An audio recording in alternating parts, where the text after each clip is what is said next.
नित्यानंद करी वरा भय करी सौभाग्य रत्ना करी योग आनंद करी रिपुक्षय करी धर्मार्थ निष्ठा करी। फिर शंकर आगे लिखते हैं, अन्नपूर्णे सदा पूर्णे शंकर प्राण वल्लभे ज्ञान वैराग्य सिद्धार्थम भिक्षाम देहि च पार्वती।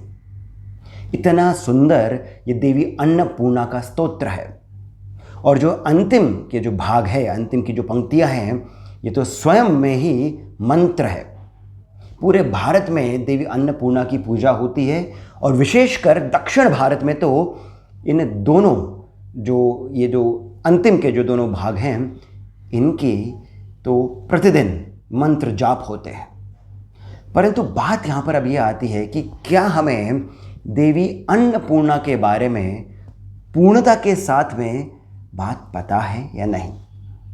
क्या हम इन्हें माता पार्वती का एक अंश रूप ही मानते हैं, या फिर देवी अन्नपूर्णा जो हैं उनमें बहुत गहराई है?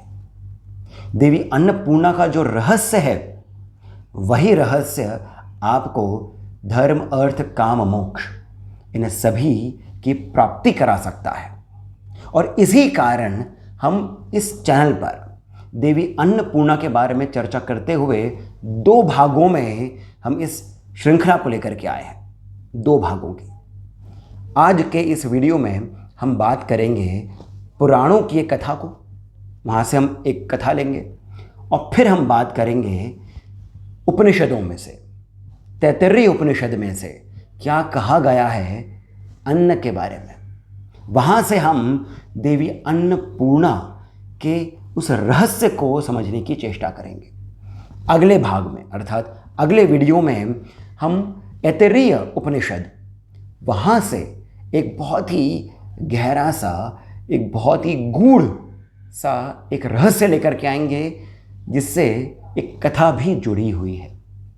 परंतु अभी हम बात करते हैं पुराणों की और तैत्तिरीय उपनिषद की।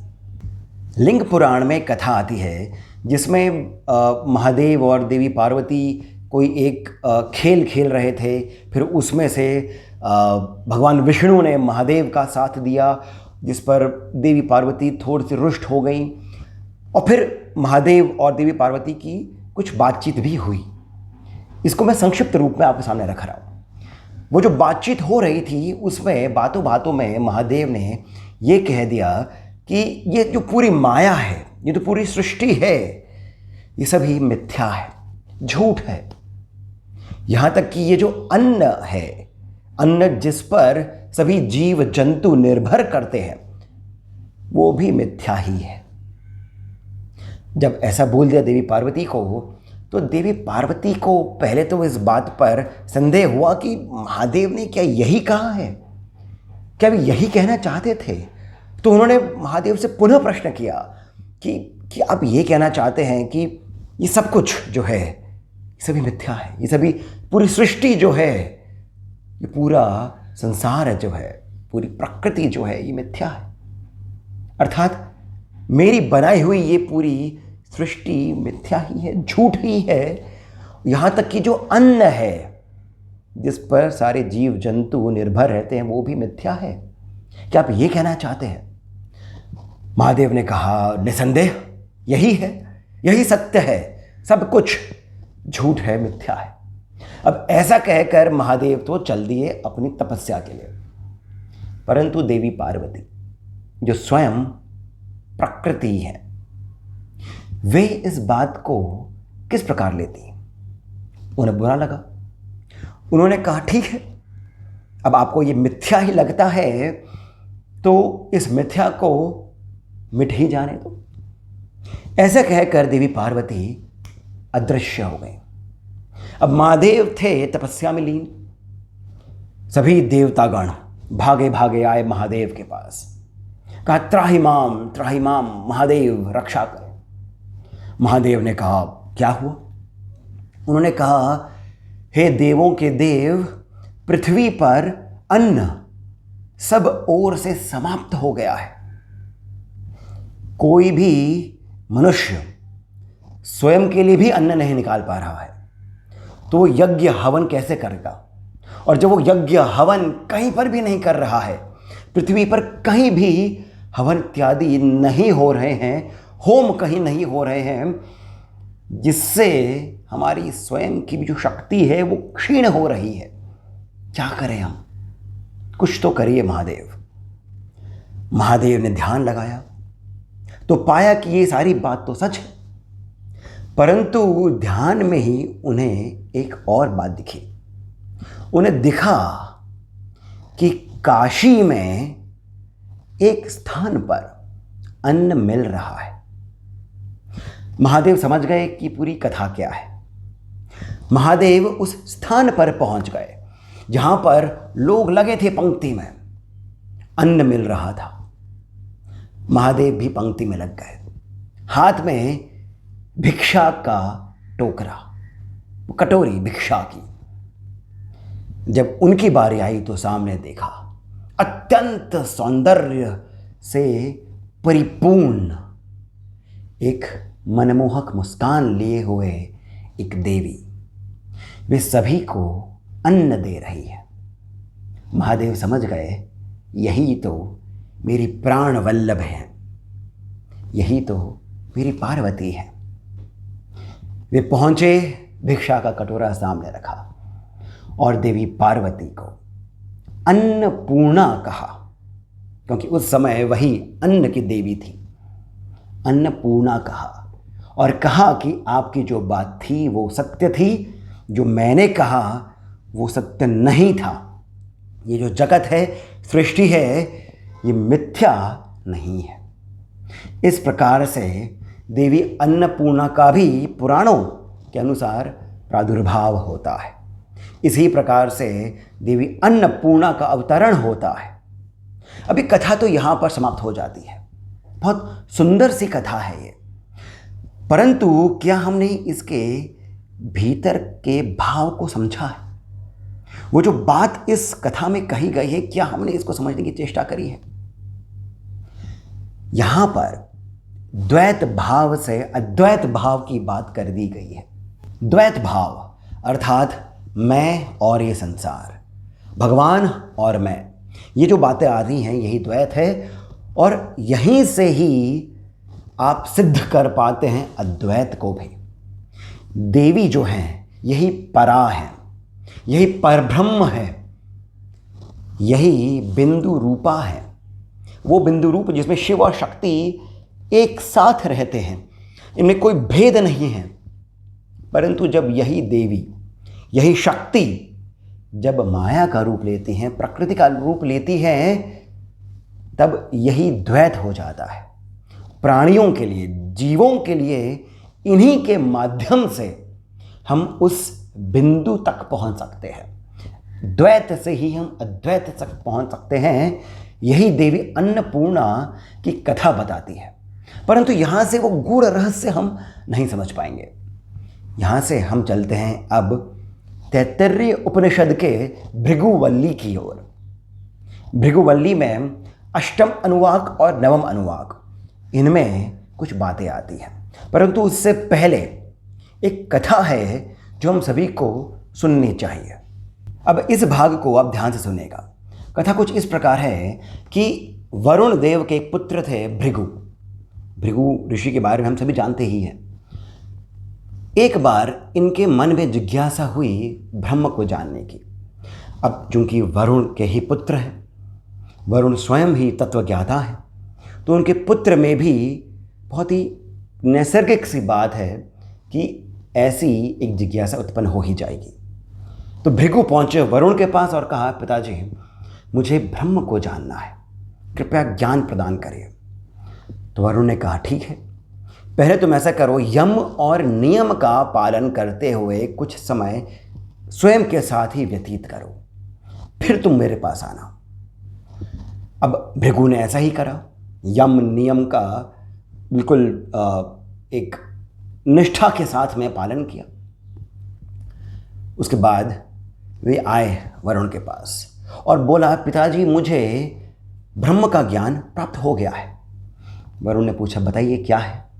तो भृगु ने कहा कि ब्रह्म कुछ और नहीं, अन्न ही है। क्योंकि ये अन्न ही है जिस पर सभी जीव जंतु निर्भर रहते हैं और इस अन्न से ही इन सभी का अंत भी होता है और ये सभी धरती में विलीन हो जाते हैं, फिर स्वयं अन्न बन जाते हैं। अर्थात ये कि अन्न से ही हम सभी की उत्पत्ति भी होती है, हम सभी उत्पन्न होते हैं, फिर समय के साथ हम इसी में विलीन हो जाते हैं। अब वरुण को बात समझ में आई कि ठीक है, ये गलत तो नहीं है, परंतु इन्होंने अभी तक ब्रह्म का स्थूल रूप जाना है, स्थूल रूप जाना है, सूक्ष्म रूप तक पहुंचना भी बाकी है। साथ ही साथ इनके मन में ये भी आया कि मैं पुत्र को ये नहीं कहूँ कि तुमने अभी तक सही बात नहीं जानी है, इससे उनका कॉन्फिडेंस ख़त्म हो जाएगा। तो उन्होंने कहा कि ठीक है, यहाँ तक तो कहानी ठीक है, अब आप तप करिए, ध्यान लगाइए और फिर मेरे पास आइएगा, मुझे बताइएगा कि अब आपको ब्रह्म क्या समझ में आते हैं। भृगु पुनः गए, ध्यान लगाया, तप किया। पुनः वो आए वरुण के पास और कहा मुझे अब समझ में आ गया है कि ब्रह्म क्या है। ब्रह्म प्राण है। अब इस प्रकार से एक एक बारी वरुण ने भृगु को तप करने की आज्ञा दी और वे बारी बारी आए अलग अलग प्रकार से ब्रह्म को समझते हुए। किस प्रकार से, क्रम क्या था? पहले अन्न, उन्होंने अन्न में ब्रह्म को समझा, फिर प्राण, फिर मन, फिर विज्ञान और फिर अंत में वे समझे कि आनंद जो है यही ब्रह्म है। आनंद स्वरूप जो ब्रह्म है यही वो परम तत्व है जिसे हम सभी को जानना है, जिसमें हम सभी विलीन हो जाते हैं और फिर इसी से हमारी उत्पत्ति भी होती है, क्योंकि आनंद ही वो कारण है जिसे संपूर्ण सृष्टि चलायमान है। अब इस प्रकार से इतने समय के बाद में भृगु को तत्व ज्ञान की प्राप्ति हुई, परंतु इससे ये समझ में आता है और यहीं पर ही वो विज्ञान जो हमारे वेदों में, उपनिषदों में है, जिसमें ये बताया जाता है कि हमारा जो शरीर है उसके 5 भाग हैं, अर्थात हमारे ही भीतर 5 और शरीर है। ये कौन से शरीर है? ये वही शरीर है जिन्हें भृगु ने बारी बारी से ब्रह्म समझा। अन्न, प्राण, मन, विज्ञान और आनंद। अब यहाँ पर जब देखा जाएगा तो बातें आती है कि पहले तो अन्न को स्थूल बोला गया, कि स्थूल ब्रह्म की यहाँ पर बात हो रही है जब भृगु ने वरुण को बताया। परंतु फिर इसी के अष्टम और नवम अनुवाक में, अर्थात इसी उपनिषद के अष्टम और नवम अनुवाक में ये बताया है कि जो अन्न है उसकी हमें उपेक्षा नहीं करनी चाहिए, अन्न का त्याग नहीं करना चाहिए। अन्न जो हैं उनकी हमें एक प्रकार से पूजन ही करना चाहिए, क्योंकि अधिक अन्न भी आपके लिए कष्टकारी है और कम अन्न भी आपके लिए कष्टकारी है। अन्न की बात यहाँ पर बहुत ज़ोर देकर के करी गई है। यहाँ तक कि ये भी कहा गया है कि अन्न के और भी रूप होते हैं। अन्न केवल वो नहीं है, वो खाद्य पदार्थ नहीं है जो हम ग्रहण करते हैं। यहाँ पर अन्न के बारे में बताया है कि जल जो है वो भी अन्न ही है, ज्योति जो है वो भी अन्न है। ध्यान से सुनिएगा, आपको समझ में आएगी बात। जल अन्न है, ज्योति अन्न है, अर्थात तेज, अग्नि, वो भी अन्न है। फिर बात हुई है पृथ्वी की, तो वो भी अन्न है और आकाश भी अन्न है। ये किस प्रकार है? जल, जल से ही तो अन्न की उत्पत्ति होती है, अर्थात जल में ही वो तत्व है जिससे कि अन्न उपजता है। ज्योति, ज्योति हमारे उदर में भी है, ज्योति सूर्य में भी है। सूर्य की ज्योति से ही वो अन्न जो है वो खिलता है, और हमारे उदर की जो ज्योति है, वो जो तेज है, वो जो गर्मी है, वही अन्न का पाचन भी करती है, उसे पचाती भी है। अर्थात उसमें भी वो सब गुण होंगे अन्न के। फिर हम बात करें पृथ्वी की, पृथ्वी में ही तो अन्न फलता फूलता है, उपजता है। आकाश, इस आकाश में ही तो पृथ्वी भी विलय है।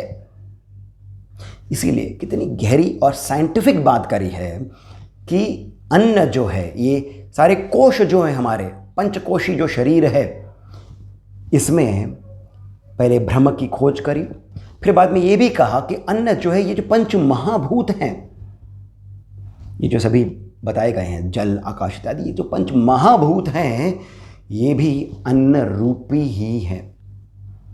इन्हीं से ही हमारा शरीर चलता है, यही अन्न स्वरूप है। और इसी कारण इनका अनादर नहीं करना चाहिए, अन्न का अनादर नहीं करना चाहिए। अब बात यहाँ पर यह आती है कि जब बोला गया कि वो जो परा जो है वो अन्न रूपा है, अन्न जो है वो स्थूल शरीर है, वो स्थूल ब्रह्म है, वो न्यूनतम है, और आनंद जो है यही उच्चतम है। अब जब मैं बात कर रहा हूं न्यूनतम की, तब हम इसे कमतर नहीं माने। न्यूनतम अर्थात हो गया है मिनिमा, और आनंद उच्चतम, मैक्सिमा। मिनिमा मैक्सिमा से कहीं भी कम नहीं है, ये तो उसकी वैल्यू है, उसका गुण है। और मिनिमा और मैक्सिमा में ही तो पूरा ब्रह्मांड है, ये पूरी सृष्टि है। यही शक्ति का भी रहस्य है। शक्ति मिनिमा में भी है, मैक्सिमा में भी है। अन्न रूपी जो शरीर है उसमें भी शक्ति है, और आनंद रूपी परब्रह्म है उसमें भी शक्ति है, वही शक्ति है। और जब हम इस अन्न को समझ लेते हैं, इस न्यूनतम, इस मिनिमा को समझ लेते हैं, यहीं से समझ करके द्वैत भाव से हमारा जो शरीर है, इसके थ्रू यम नियम के माध्यम से सभी योग इसमें समाहित हो जाते हैं, सभी तंत्र इसमें समाहित हो जाते हैं। इसी शरीर के माध्यम से, न्यूनतम मिनिमा के माध्यम से हम मैक्सिमा को समझ सकते हैं, उस परब्रह्म को समझ सकते हैं, पूर्णत्व की प्राप्ति कर सकते हैं, पूर्ण रूप को हम समझ सकते हैं। धर्म, अर्थ, काम, मोक्ष, इस जीवन की जो पूर्णता आती है वो इन चारों से ही आती है, उसको भी हम प्राप्त कर सकते हैं। यही अन्नपूर्णा देवी का रहस्य है, यही शक्ति का भी रहस्य है। और इसी कारण अब आप समझ पाएंगे कि शंकर ने देवी अन्नपूर्णा के बारे में ये क्यों कहा, ज्ञान वैराग्य सिद्ध्यर्थम भिक्षाम देहि च पार्वती, योगानंद करे, नित्यानंद करे, सौभाग्य रत्ना करे, धर्मार्थ निष्ठा करे। इतनी सारी बातें कही हैं देवी अन्नपूर्णा के बारे में। तो अब हम देवी अन्नपूर्णा को केवल अन्न की देवी नहीं माने, ये अन्न जो है यही ब्रह्म है, यही पूर्णत्व प्रदान कर सकता है। तो दोस्तों, आशा करता हूं कि आपको ये वीडियो सुंदर लगा होगा, इस वीडियो में कही गई बातें सुंदर लगी होंगी। यदि ऐसा है तो कृपया करके इस वीडियो को आप लाइक अवश्य करें, हमें सब्सक्राइब करना नहीं भूलें, और कमेंट सेक्शन में जो पहला कमेंट पिन है वहीं से पेटीएम, जीपे इत्यादि के माध्यम से जितना अधिक हो सके आप हमें श्री सहयोग भी प्रदान करें। इसके साथ मैं सिद्धार्थ अब आप सबसे जानकारी लेता हूँ। धन्यवाद।